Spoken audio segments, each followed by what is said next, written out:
Don't forget to subscribe, leave a comment, and tap like if my voice keeps you company tonight. It helps this old confession find the ones who need it most. The clock at the end of the hallway was made of dark wood and a glass eye that caught the afternoon, and it is the first thing I remember clearly, not as a picture, but as a sound. The thin, stubborn tick that kept walking forward even when the house held its breath. The wall smelled of boiled potatoes and coal dust, and the mirror above the shoe cabinet wore a hairline crack, like a healed vein of winter across the silver. If I tilt my head now, in this late life, I can still feel the cool brass key that hung on a leather strap near the back door, pressing a narrow crescent against my palm whenever I stole it down to the cellar to fetch jars, or to breathe where the air did not tremble. Keys, mirrors, clocks. These were the waypoints through a childhood I took at a careful creep, the way a child shuffles along the skirting board to avoid a sleeping dog that might wake hungry. He had boots that came home before him. They would thud across the porch and knock off their mud, and already the kitchen would tug itself into order. The table cleared, the kettle silenced mid-hiss, my mother folding her voice until it fit inside her mouth like a crumpled note. Don't mistake this for theater. I tell you quietly, the way rain tells the roof. The mirror, the key, the clock. My hours were kept like soldiers, drilled by the rhythm of a man who believed that love could be beaten into shape like laundry on a washboard. I will not offer you spectacle. I will tell you instead about sounds, the tin lid ringing when it slipped from my hand, the breath I learned to carry in the back of my throat, the scrape of the chair as he sat, an iron sentence against the stone floor. My father's shadow never arrived empty-handed. It carried a day's bitterness and the right to pour it where it pleased. We were small cups on that table. When I think of myself then, I see a girl with her hair braided too tightly, ears cold because hats were for babies, palms chapped from soap that promised to be pure and never was. I see my dress hem absorbing spills that were no one's fault and somehow mine. There are things I will not describe with words your eyes cannot unknow. Still, I will not pretend they did not happen. What matters for you to understand is that secrecy has a smell, and it settles into wood. It slept alongside me, breathed the same air. I did, milk souring too fast, onions peeling under my thumbs, the bitter polish of the dining table the day visitors came, and my father's voice lengthened with sugar. He could charm slices off an apple without looking, the blade resting in the crease of his palm, and people laughed with their mouths and not their eyes. I learned the trick, too. It kept me alive. It is strange how certain things glow even in dark rooms. The mirror above the shoe cabinet held our faces like coins laid out side by side, but mine would warp along the crack whenever I stood on tiptoe to fasten my scarf. Don't look so long, my mother would say, not unkindly, only quick, always quick, as if minutes could be stolen the way chickens are when the coop latch is loose. She lived as though all our time would shatter if we dared see ourselves too clearly. The crack in the mirror taught me to tilt, to accept that truth would slip sideways in our house. The clock taught me that even when a minute stretches, it ends. The key taught me that doors could be turned if your hand was steady and you made no noise. If I tell you now that I was brave, I am lying. I was clever in the way wild things are clever. I learned where the floor groaned and how to step just before the lamplight reached the corner. I learned the sweet rod of silence, how it sometimes saved you, how it sometimes ate you from the inside. I learned to count how many breaths lived between his voice softening and the dangerous quiet that followed when he had decided. We walked in that house as if it were a mouth that could bite. I remember the tiny prize of a warm cup in both hands, steam lifting like a pale thought, and the key swinging against my hip, hidden under my apron. One small proof that I could open something, anything, when it felt like life had been shut from the other side. Years later, when I was already a wife, when my hair had learned its own silver, it was not the bruises or the threats that came back to me as I fell asleep. It was the handles. Door handles, drawer handles, the hook under the sink where the rag hung heavy with the day, the cold ribbon of the stair rail at 4 a.m. when pain woke me out of nowhere and sent me walking to shake it off. In my dreams, I was always reaching for something and finding it locked, or opening it and finding it dark. That is the way memory works when it has been taught to be cautious. It circles objects. It never touches the thing itself. I wake, and the hallway clock in my apartment, very modest, a white face, harmless as bread ticks at me, with a sound I pretend is gentle. I get up and wash my hands for no reason. The mirror over my sink has no crack, but I still stand slightly off-center. I promised you a confession, and that is what I am giving you. The tender facts, the ones that feel like they'll crawl out of my throat if I don't name them. My father's temper was a weather we endured. It lived in the black between the planks of the porch, and in the pit my mother dug under her tongue where she buried words, still warm. He believed discipline was a road that began in fear and ended in grace. It was the religion of our house. He carried a leather belt like a serpent, sleeping until you tapped it awake. He carried his disappointment like a small savage god in his pocket. You have heard such stories before, and I will not linger in them like a tourist. Only this: there are bruises that never color the skin. They map themselves under the ribs in the net of nerves that webbed my shoulders. When a hand has been a wall, even a gentle hand years later makes you flinch. People think healing is the opposite of wound. Sometimes healing is only making room for the scar to breathe. If my words are finding you and you want more of them, remember to subscribe, leave a comment, and tap like. It helps these soft truths travel farther than my little living room. There was one winter that seems to hold all the others folded inside it. Snow didn't come. The sky held itself taut as cloth. People's tempers grew brittle. My father's did not need any season to bloom, but that winter it was a crop after a rain. The factory had cut shifts again. He would sit at the table and flip the key to the shed between his fingers. Flip and catch, the metal glinting like a little fish trying to escape. My mother hummed old hymns without the words, as if humming made them less visible. I had a school book I was not supposed to enjoy.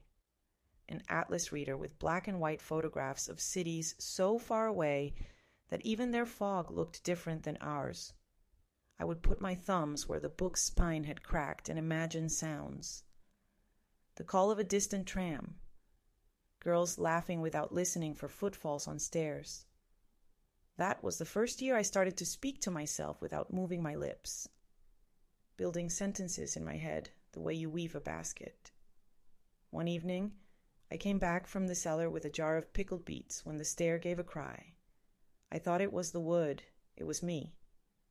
The cry slipped out because I had seen my face in the small cellar mirror we kept to check our smudges before church. The mirror had belonged to my grandmother, and its frame was decorated with pressed leaves under glass, a forest that could not rot. Something in that glass, in that low, damp light, told the truth for a second, and I saw myself the way a stranger might. Not a dutiful child, not the quietest sister who never tore her stockings, but a small animal with its fur smoothed until it forgot it was wild. I understood, not in words, but in a rush that lifted my scalp, that if I kept living by our house's weather, I would grow up to be a season of someone else's choosing. That winter had a night when the door did not close right. The key, which had always turned with that small resistance of oiled metal, stuck halfway like a swallowed lie. I felt the tension jump through my arm. My father rose, slow as winter thaw. He took the key and looked at it as if it had tried to trick him. He forced it. The key snapped. The sound was bright as a spoon hitting tile. For a moment, the three of us, father, mother, girl, stood inside a bubble of silence blown by shock. He cursed the locksmith, the factory, the new metal that was never as good as the old. My mother put her hand over mine. It was the first time I remember her touching me without purpose.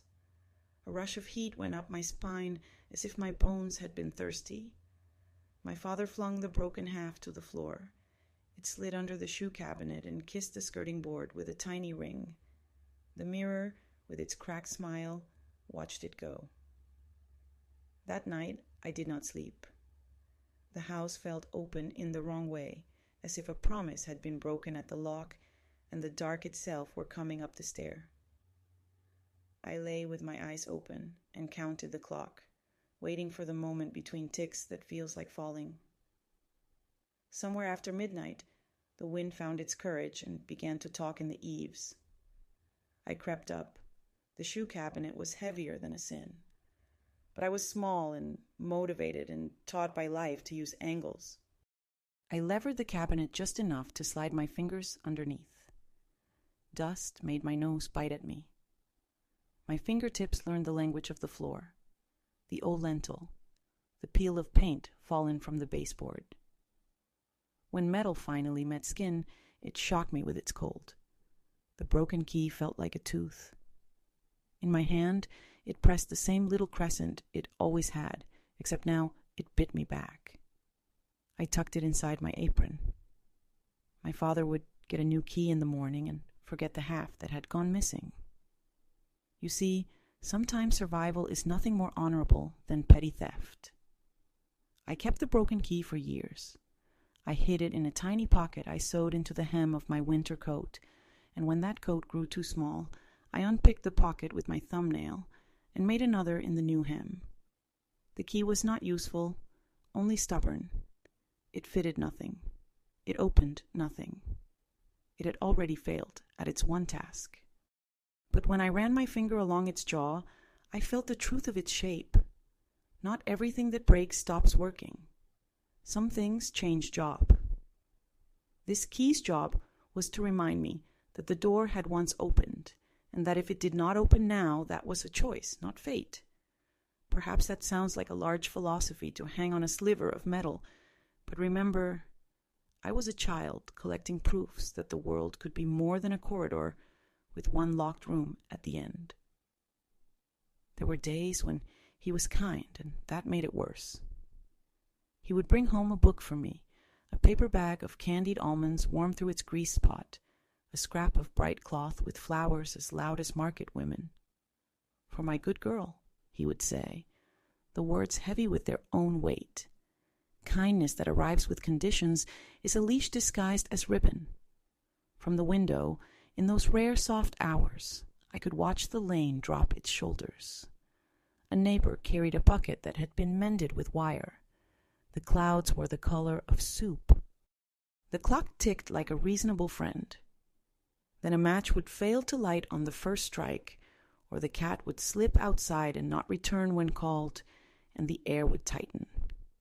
My mother's bracelets would suddenly seem too loud against her wrist, so she would take them off and slide them into a drawer, closing it with her hip to keep the sound small. Do not ask me why she stayed. The question is a stone people like to throw, to hear the satisfying thud of their own certainty. She stayed because leaving required a map she had been forbidden to learn. She stayed because silence had been praised from her girlhood as patience, and patience as godliness, and godliness as the only ladder out of shame. She stayed because sometimes he cried into his hands after and promised he would change, and sometimes he did, for a week, a month, a while long enough to be almost convincing. She stayed because the world will let a man come home with temper, but not a woman leave with children and no money. She stayed because of the house itself, which was a mouth that had learned to chew slowly and would not spit us out. And I stayed because I was small, because I was loyal to my own breath. The first time I woke from the dream as a woman, I had the taste of cold iron in my mouth, and the sound of a key snapping ringing in my ears. I sat up, careful not to wake the person sleeping beside me, a good man, though neither of us would discover the ferocities we secretly carried until later, and I went to the bathroom. The mirror there was a cheap rectangle with metal clips, and it reflected me faithfully, more faithfully than I wanted. I touched my face as if it were a page I was learning to read. I did not cry. The crying would come years later with the menopause, when the body turns itself inside out kindly and cruelly at once and asks, "Well, what did we store here?" That night I only pressed my tongue to that place on my front teeth where a hairline crack had once run, the way my childhood mirror had run, and I told myself, "You are not there." But the dreams did not trouble themselves with geography. They set their clocks by the old house.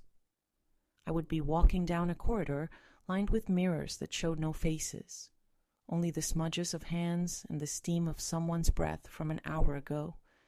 And every door would have a keyhole shaped like a mouth, and when I leaned close to hear if anyone was behind it, there would be my own breath saying, "Hush." Then I would wake and smell for coal dust that wasn't there, and listen for boots that belonged to another century. The brain is a house that keeps the first furniture you ever loved or feared. I learned to sit up, to put my feet on the floor and claim the room. I learned to touch the cool wall and say out loud, "Today is not that day." Please, if you're still with me, subscribe, write a comment, maybe the one sentence you wish someone had said to you, and tap like. Stories like this travel on small kindnesses. Once, this is the wounds turning. My mother reached for me. It was during that winter without snow, on a Sunday when the clock seemed stunned by its own ticking. He had gone out to argue with a man about a cord of wood, and had returned with a grievance big enough to make a meal of us. The kettle was on, the sink full and shining. My hands were wet. He said my name the wrong way, adding a syllable at the end the way he did when he had already taken off his belt and his head. Something in me, not brave, just finished, opened its mouth. It was not a speech. It was a sound like a bird breaking from a bush, all wings. I took a step back and my hip met the counter, and the thin floral cup he loved slipped and shattered on the floor, and the sound it made everything true at once. He looked at the pieces as if they had betrayed him, and my mother, who had never broken a plate in her life, and would sooner cut her own bread with her tongue than waste a knife stepped between us. "Enough," she said, and it was such a small word, but you know how a key turns and suddenly a door is a hallway? It was like that. He froze. The belt stayed in its loop. The room returned to its temperature. For a second, I saw my mother as large as a cathedral, her ribcage a nave where light slid down the columns. And then the second ended. He laughed. He called her a name I will not give the dignity of repeating here. He went out, slamming the door so the mirror shuddered, and the crack in it trembled like a thin river in a quake. My mother turned to me. Her hands shook from the inside, the way a child shakes after nearly falling. She took my wet hands in hers and dried them with her apron as if I were a guest. "You hear me?" she asked, almost a whisper. "Enough." She placed something into my palm. It was not the broken key. It was the shed's new key, already cut, delivered the day after the old key snapped, lying on the counter waiting for a ring. "Put this where you know," she said, and I understood everything she could not say. Everything a mouth cannot hold without spilling. I did not hide it in the hem. I kept it in my pocket like a live animal. It opened more than the shed. It opened a day in me. That was the day I started counting down. Not toward a date. You cannot pack a suitcase in a house that punishes the sound of a zipper, but toward a self that could cross a threshold without apology. I took work where girls took work. I washed other people's linens and learned that their stains were no lighter than ours. I folded shirts until the muscles along my thumbs understood the architecture of men's anger down to the collar. I saved coins. I hid them Make the between elderly pages woman's of the mouth atlas move reader. naturally and in sync as The if map of she the is distant city softly grew stiff telling. with my hope. Ngela stil passe ish visegnessen ina ilar shan vum times nema wheeler law eat him. Make the elderly woman's mouth move naturally and in sync as if she is softly telling.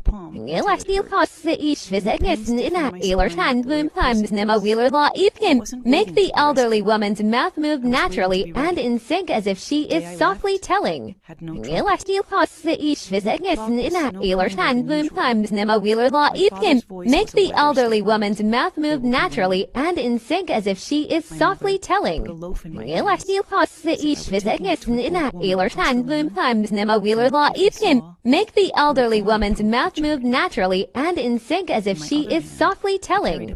Ngela stil passe ish visegnessen ina ilar shan vum times nema wheeler law eat him. Make the elderly woman's mouth move naturally and in sync as if she is softly telling.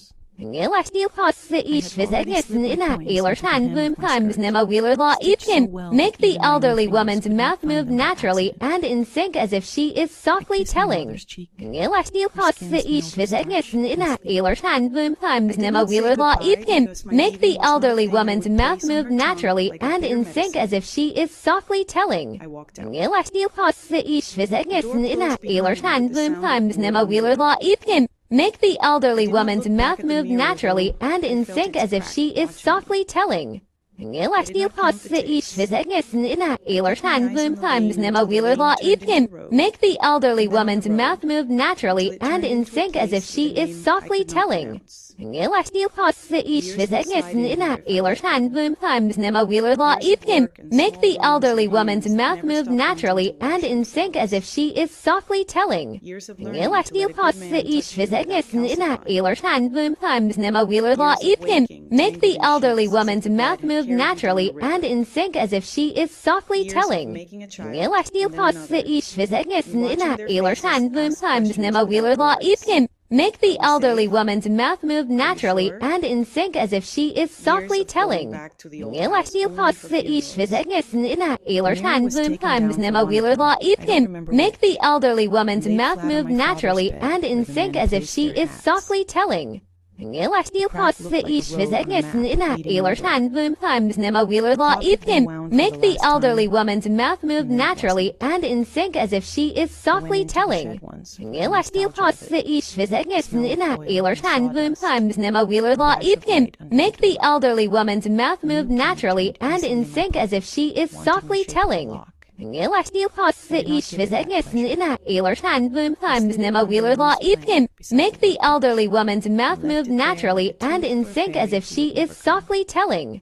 Ngela stil passe ish visegnessen ina ilar shan vum times nema wheeler law eat him. Make the elderly woman's mouth move naturally and in sync as if she is softly telling. Ngela stil passe ish visegnessen ina ilar shan vum times nema wheeler law eat him. Make the elderly woman's mouth move naturally and in sync as if she is softly telling. Ngela stil passe ish visegnessen ina ilar shan vum times nema wheeler law eat him. Make the elderly woman's mouth move naturally and in sync as if she is softly telling. Ngela stil passe ish visegnessen ina ilar shan vum times nema wheeler law eat him. Make the elderly woman's mouth move naturally and in sync as if she is softly telling. Ngela stil passe ish visegnessen ina ilar shan vum times nema wheeler law eat him. Make the elderly woman's mouth move naturally and in sync as if she is softly telling. Ngela stil passe ish visegnessen ina ilar shan vum times nema wheeler law eat him. Make the elderly woman's mouth move naturally and in sync as if she is softly telling. Ngela stil passe ish visegnessen ina ilar shan vum times nema wheeler law eat him.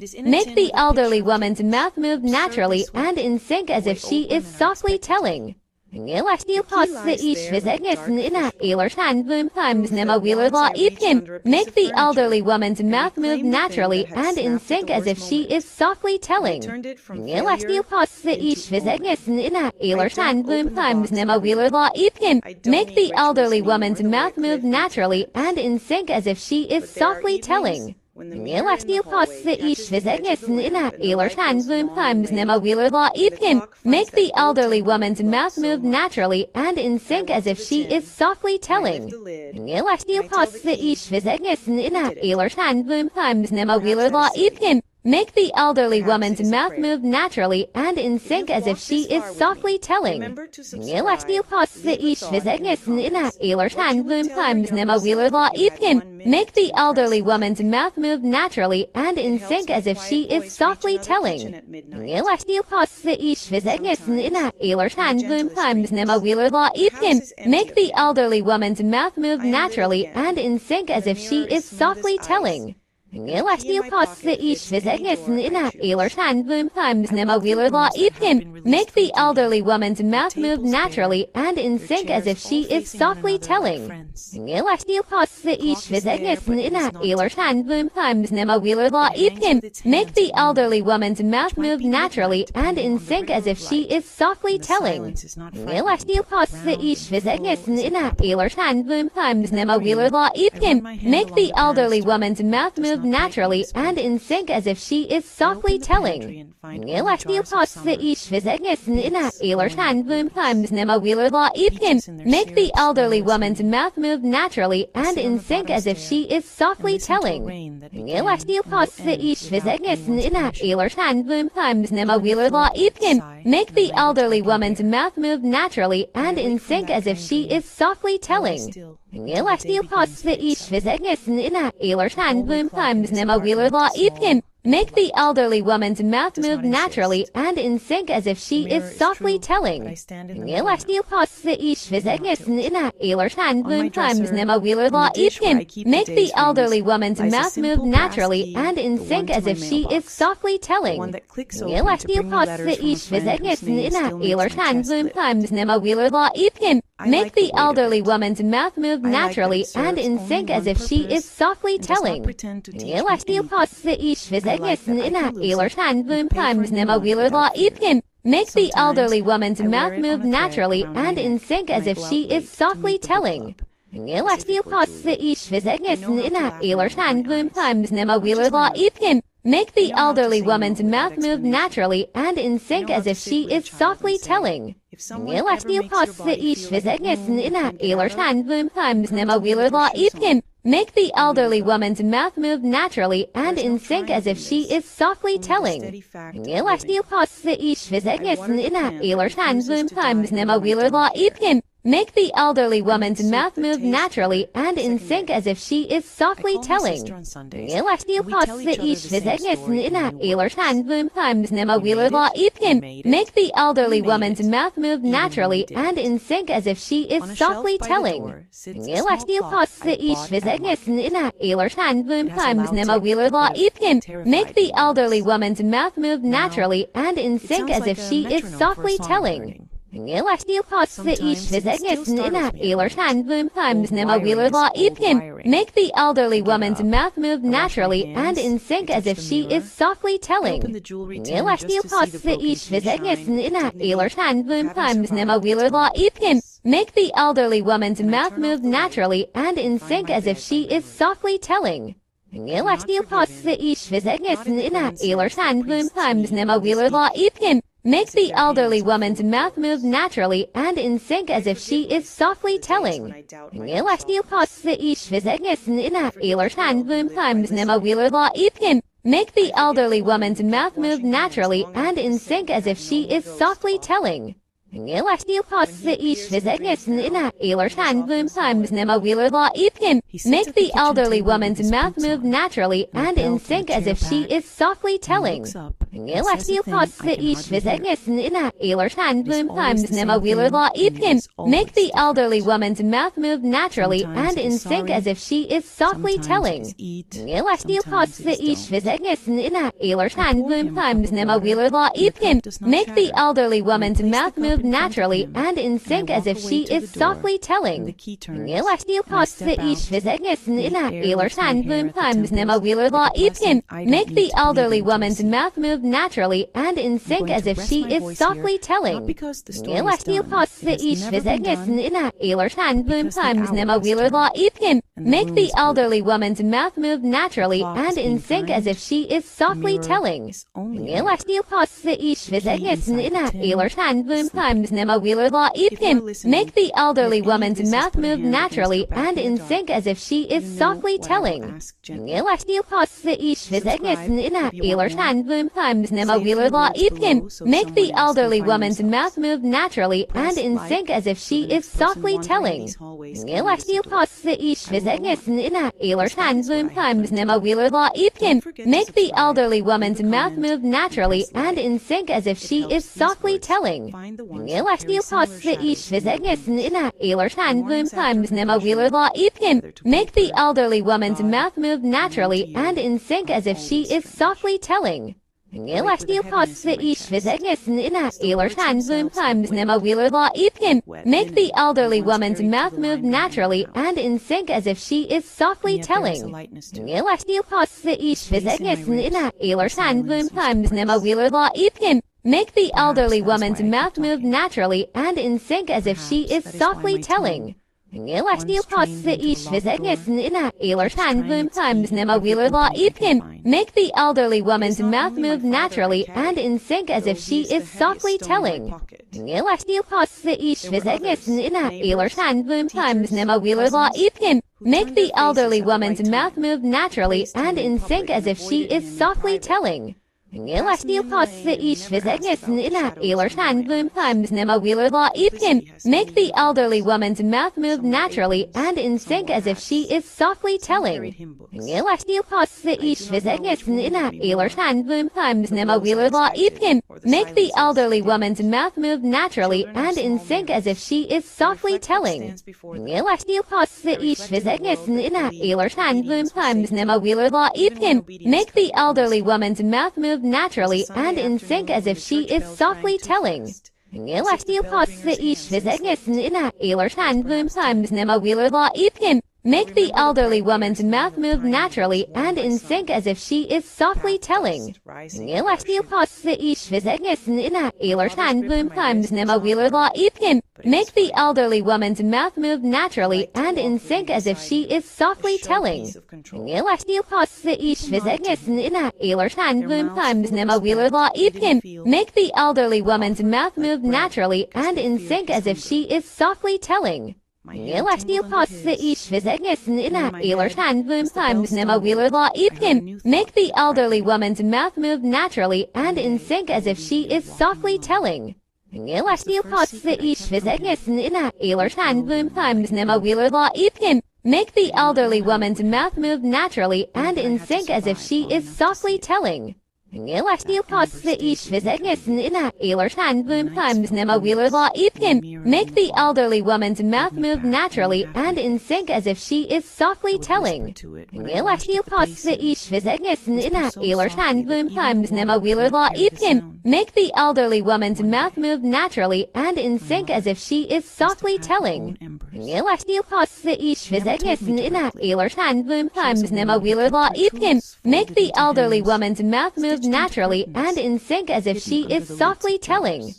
Elastil costa ish visagnessen in a Eler Sandboom times Nema Wheeler Law Epim. Make the elderly woman's mouth move naturally and in sync as if she is softly telling. Elastil costa ish visagnessen in a Eler Sandboom times Nema Wheeler Law Epim. Make the elderly woman's mouth move naturally and in sync as if she is softly telling. Elastil costa ish visagnessen in a Eler Sandboom times Nema Wheeler Law Epim. Make the elderly woman's mouth move naturally and in sync as if she is softly telling. Elastil costa ish visagnessen in a Eler Sandboom times Nema Wheeler Law Epim. Make the elderly woman's mouth move naturally and in sync as if she is softly telling. Elastil costa ish visagnessen in a Eler Sandboom times Nema Wheeler Law Epim. Make the elderly woman's mouth move naturally and in sync as if she is softly telling. Elective costs the each visagnessin in a Ailer Shandlum times Nema Wheeler Law Ipkim. Make the elderly woman's mouth move naturally and in sync as if she is softly telling. Elective costs the each visagnessin in a Ailer Shandlum times Nema Wheeler Law Ipkim. Make the elderly woman's mouth move naturally and in sync as if she is softly telling. Elective costs the each visagnessin in a Ailer Shandlum times Nema Wheeler Law Ipkim. Make the elderly woman's mouth move naturally and in sync as if she is softly telling. Elective costs the each visagnessin in a Ailer Shandlum times Nema Wheeler Law Ipkim. Make the elderly woman's mouth move naturally and in sync as if she is softly telling. Elective costs the each visagnessin in a Ailer Shandlum times Nema Wheeler Law Ipkim. Make the elderly woman's mouth move naturally and in sync as if she is softly telling. Elective costs the each visagnessin in a Ailer Shandlum times Nema Wheeler Law Ipkim. Make the elderly woman's mouth move naturally and in sync as if she is softly telling.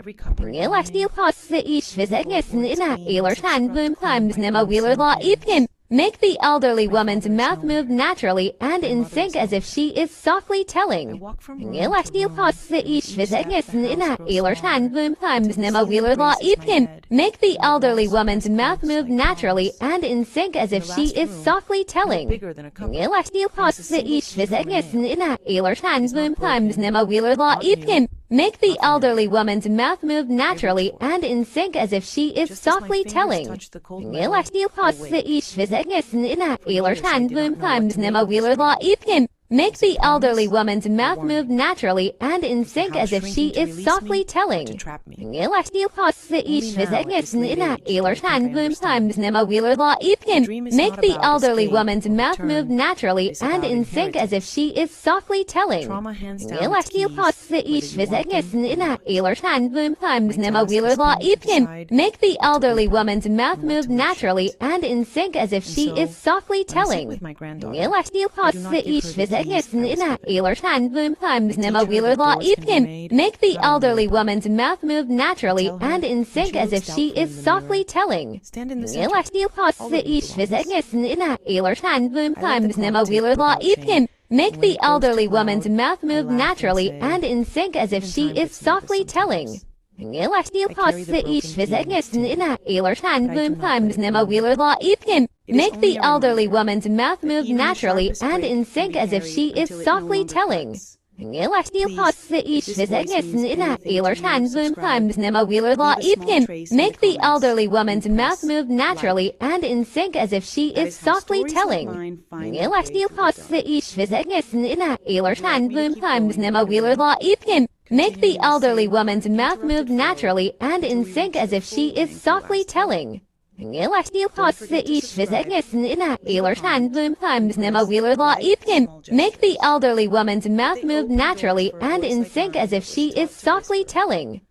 Elective costs the each visagnessin in a Ailer Shandlum times Nema Wheeler Law Ipkim. Make the elderly woman's mouth move naturally and in sync as if she is softly telling.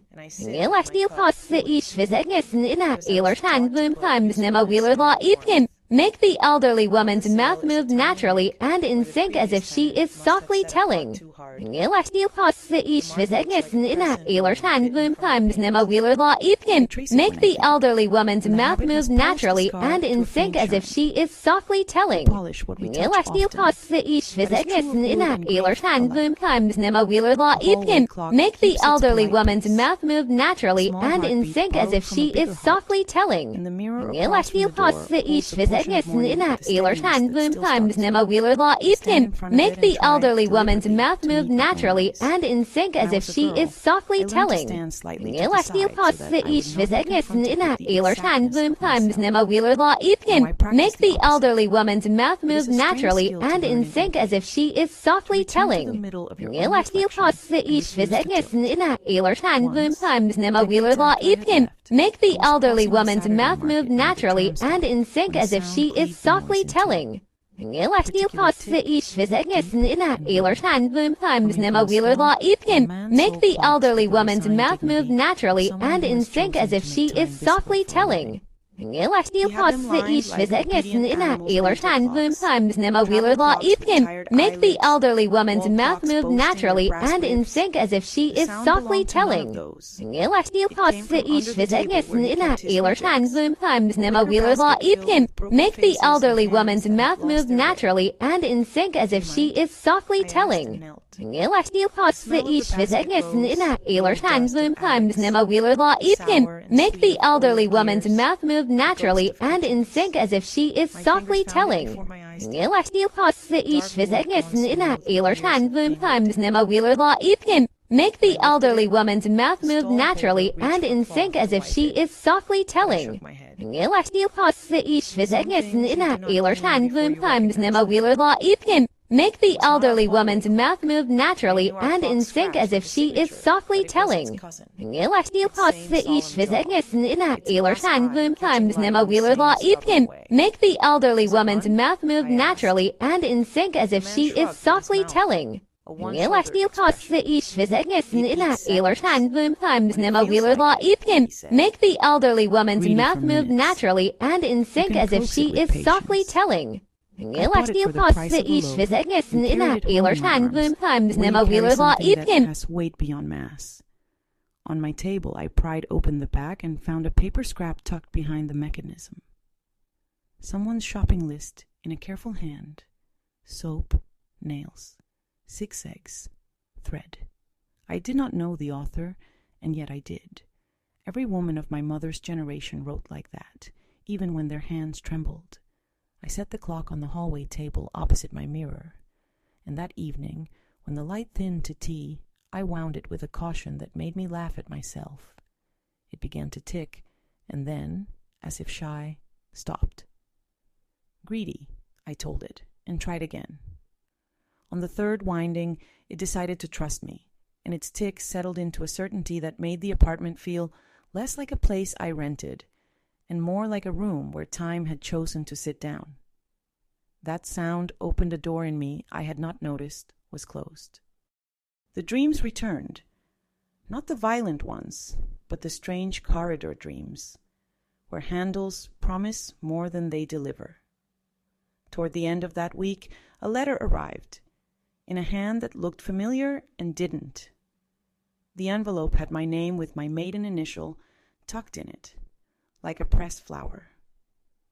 Inside, my cousin Lotta's daughter, whom I had not seen in nearly 40 years, writing in a careful voice as if walking across thin ice. She said the old house had been sold to a builder who planned to do it up and flip it, words that made my stomach twist with the vulgar joy of profit. During the first day of work, the men had taken down the shoe cabinet and the mirror above it. The mirror with the crack, she wrote, as if reporting a celebrity sighting. And behind the board, they found a small packet, wrapped in wax paper, tied with the cotton string my mother used for everything. On the outside, in my mother's handwriting, for my girl, when it is safe. My cousin's daughter had convinced the builder that anything personal should be returned to the family. I think it's meant for you, she wrote, if you want it. I held that letter the way you hold a small injured animal, the way you hold knowledge that might bite. The hallway clock kept ticking, indifferent to my sudden heat. I sat at the table and exhaled until my breath remembered that leaving the body did not mean abandoning it.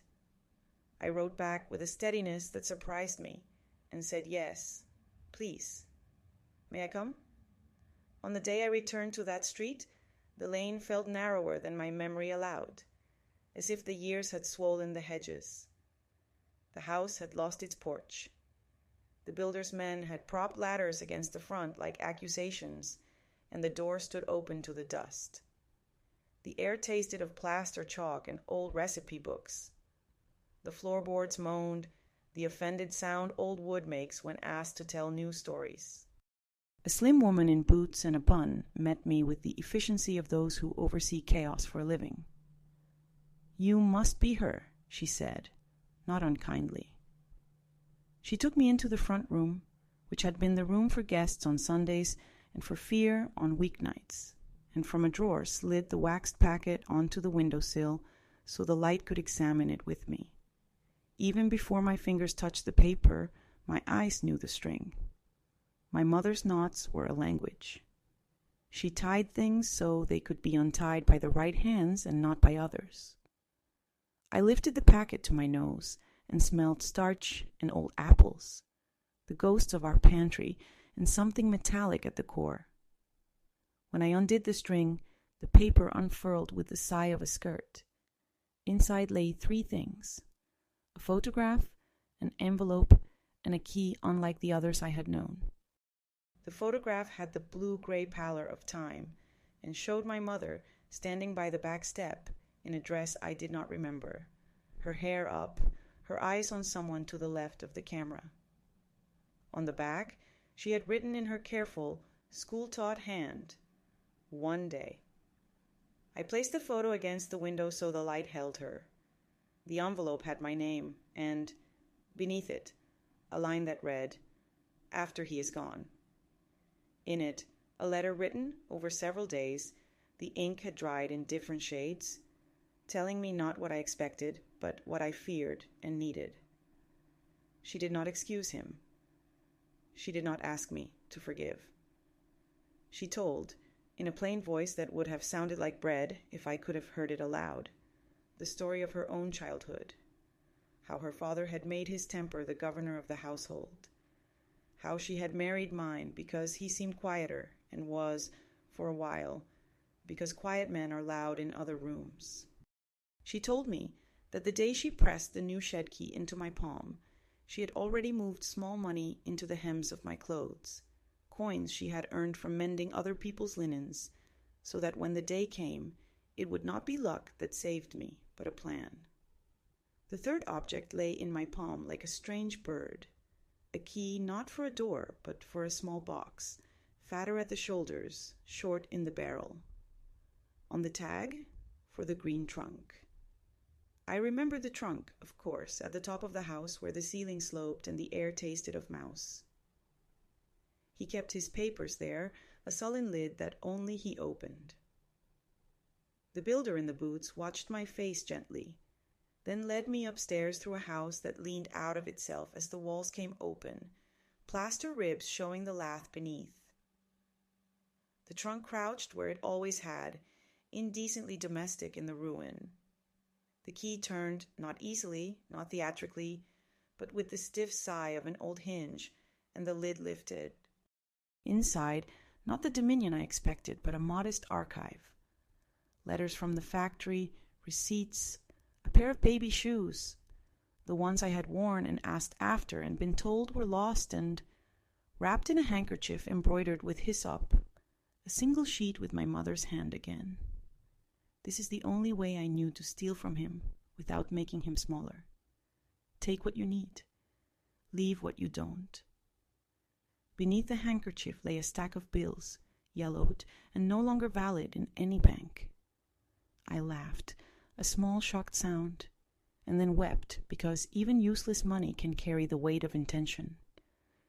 She had saved for me, subverting his arithmetic, creating a ledger in which my survival was the profit. I did not take the bills. They were no good in this world. I folded the handkerchief and the baby shoes and the green trunk key into my bag. The builder's woman saw my hands and took my elbow with a firmness that was not possession. "Do you need a minute?" she asked. I did, and I didn't. I stood at the landing window and looked at the hedge I had watched all my girlhood for the shapes of men coming.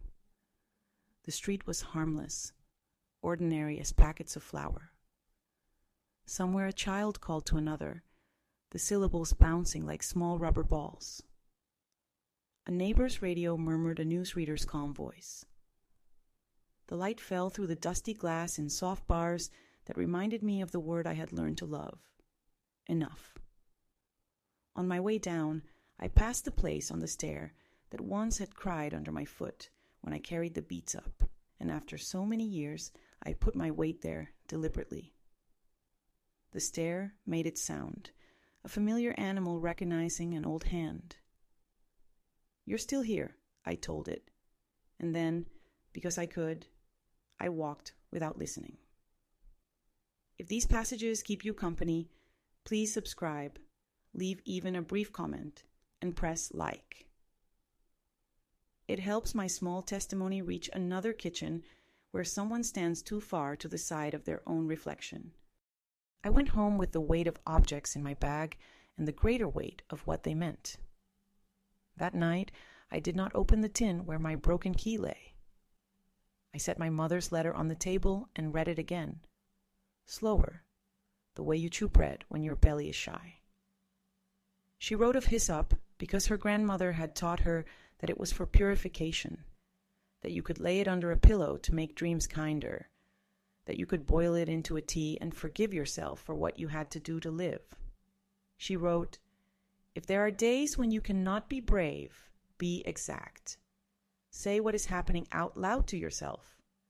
The exactness will save you." I, years later, learned that a therapist would have used a kind word like grounding for what my mother had discovered with her hands and ears. She had only her days in the furnace of her patience. She did not know the word trauma.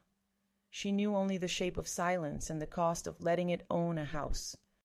Not long after, I began to read aloud to myself again, a childhood habit I had left behind because our walls were not kind to words. I read in the evening as the clock's tick threaded through sentences, and I read little things: a recipe, an obituary written with love, a letter I wrote to no one. I discovered that speaking gently into your own room can repair a seam that tore when you were small. Once, reading the recipe for a stew my grandmother made, I said the word time, and heard time and felt the door inside me pivot on its hinge. I set the book down and laid my palm against the hallway clock, its wood warm with the short sun that had struck it through the day. I do not speak in miracles. Age has peeled me of that. But there are moments the world arranges itself to teach you something obvious you somehow missed. You can season time in small bowls with attention. It does not change what happened. It changes how you stand in the room. In one of the seasons when the dreams were louder, I tried a kind of therapy my neighbor swore by. We sat in a room with a carpet that smelled faintly of lemons and clean dust, and the doctor moved her fingers back and forth and asked me to follow. Back and forth, a metronome for the eyes. I thought of the hallway clock without meaning to. My mind, obedient in unhelpful ways, kept wanting to march to the old beat. But something about the light movement, how the gaze travels and returns, how the brain rides the simple rail, helped loosen a knot I had tried to ignore. The doctor asked me to tell the truth in very small pieces, exactly, without embroidery and without the instinct to defend anyone. She did not tell me to forgive. She did not handle my father like a project. She simply made a little room in which no one shouted. We met 10 times, then 7 more when winter came and the nights proved ambitious. I do not know if it saved me.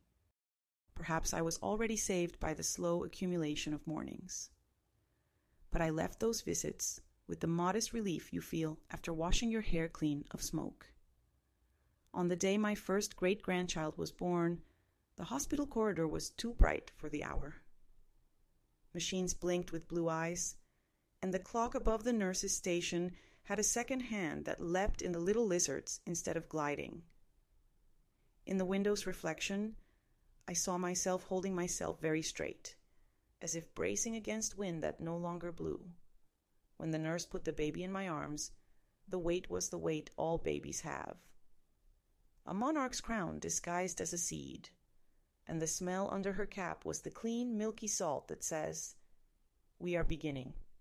My hands did not shake that day. They had learned the difference between then and now.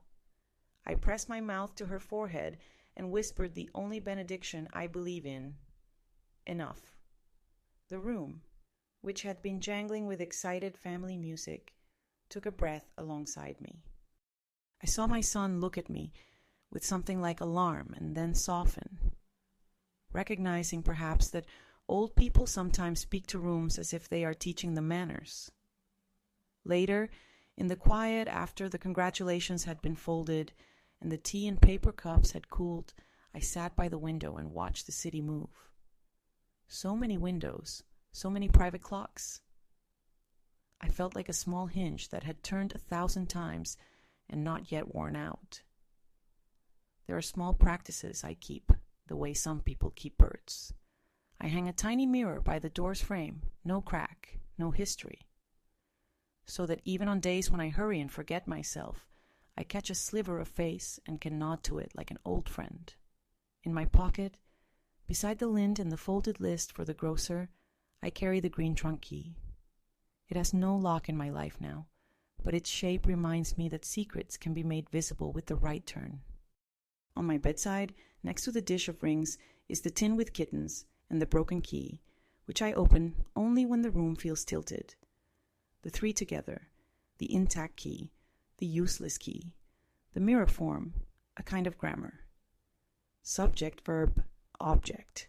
I am the subject. Enough is the verb. The hurt was the object. It no longer is. The street outside changes its seasons like clothes. In summer, the children call to one another late, and the air smells of sugar burned to amber. In winter, the trams wear their thin coats of light, and women hurry with heads tucked into scarves that make their faces look like roses pulled tight. I belong to this street in a way I never belonged to the one that raised me. Here, the cobbles have no memory of my father's boots. Here, I can be clumsy without punishment.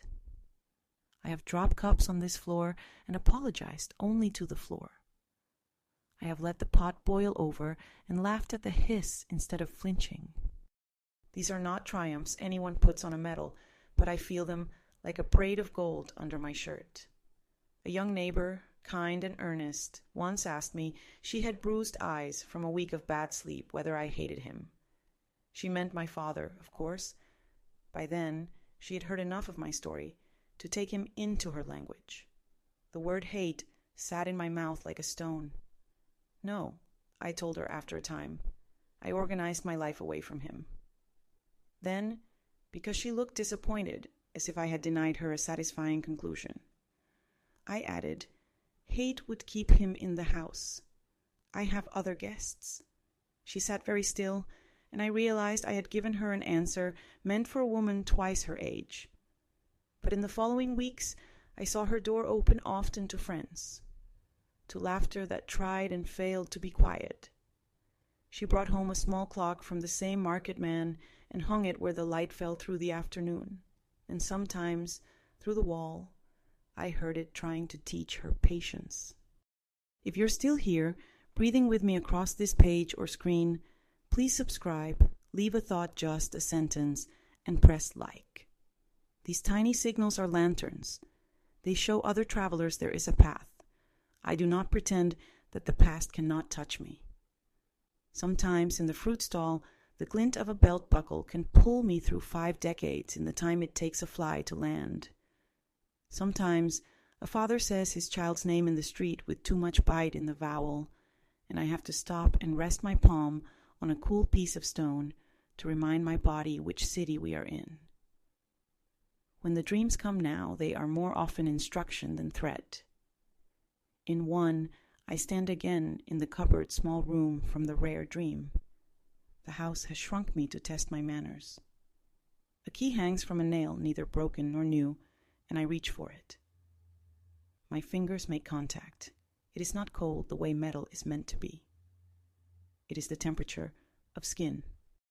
When I bring it down to look, it is not a key at all, but a word hammered from tin. The letters are plain. Their edges are rounded from use. The word says no. I wake laughing, which I never did as a child. One afternoon, I visited the locksmith. Not because I needed a key, but because I wanted to ask a question I could not ask anyone else without sounding mad. The shop smelled of filings and a metallic sweetness, like rain after a train passes. Keys hung in orderly forests, their notches like teeth attentive to stories. The locksmith was a woman with a tattoo of a vine twining her wrist. I placed the broken key on the mat and the green trunk key beside it, a pair of bookends holding nothing between them. "Is it possible," I said, "to make a duplicate of a key that has lost its lock, for no reason except kindness?" She picked up the broken one first and turned it so the overhead light examined it carefully. "Everything is a pattern," she said, "even the ends of broken things." She could not fabricate use where the world offered none, but she made a small brass charm in the shape of a key that fit my palm, and stamped into its head the word enough. I wore it for a month on a chain under my blouse like a schoolgirl with a secret, and then tucked it into the tin with the broken key. Not because I did not love it, but because it had done its work. On the anniversary of my mother's dying, which I do not observe with candles or graveyards, she and I both disliked obligation for its own sake. I do something with my hands. This year, I baked bread using her way. I sang without words while I kneaded, letting my voice be a rope I threw across time. The dough gave back to my palms the firm tenderness living things deserve, and when I set it under a cloth to rise, I placed the hallway clock beside the bowl, close enough that its mild tick would remind the yeast of a heart. Bread needs patience the way children do. The loaf came out flawed and generous, lopsided in a way that made me trust it more. I broke it while still too warm and burned my fingers and laughed and said her small name to the empty room. My laugh startled a pigeon on the sill. It flew up and left behind a feather that whirled for a moment before settling. I put the feather on the mirror's frame where only I would notice it, a small white comma between old and new sentences. At night, when I cannot sleep, I try a trick my mother taught me with her letter without knowing she had. I narrate the room in exact language, the lamp with its silly shade, the curtain that is slightly too short for the window, the clock's face reflecting a wink of street light, the smell of dust, my own breath. I name the key in the tin, the mirror's frame, the cooled cup by the bed. I say, "This is my room. My room." The words invite my body back from wherever it has fled at the sound of a slammed door 2 floors down, or a laugh in the stairwell that has too much edge. "Say what is happening," my mother wrote. "Exactness will save you. The old terror wants to turn everything into weather dangerous, uncontrollable. The small truth of a cup on a saucer can be a lighthouse. When the day comes that I leave this apartment because life insists on endings, we will pack my things in boxes with names that do not fit them. Kitchen, books, linens. Someone will lift the clock and the back will fall open, and perhaps the old shopping list I placed there will drift to the floor. Soap, nails, 6 eggs, thread. A young person may find it and bring it to their nose and smell nothing at all, and that will be fine. The mirror will travel wrapped in a towel and arrive uncracked. The tin will clink against the teaspoons, and someone will open it and see the kittens, and then the broken key inside, and they will ask, 'What's this?' And I hope someone who loves me will say, 'A story,' and close the lid gently. For now, I am here. The hallway clock is faithful. The mirror is honest. The keys are quiet. I wear my house like a well-mended coat. I am not brave every day. I am exact, and it is enough. If I could speak through time to the girl listening on the other side of the door, I would not tell her to fight. I would tell her to gather. Gather coins, gather names for what is happening, gather the sound your own feet make when you walk out. Keep something broken that reminds you opening is a choice.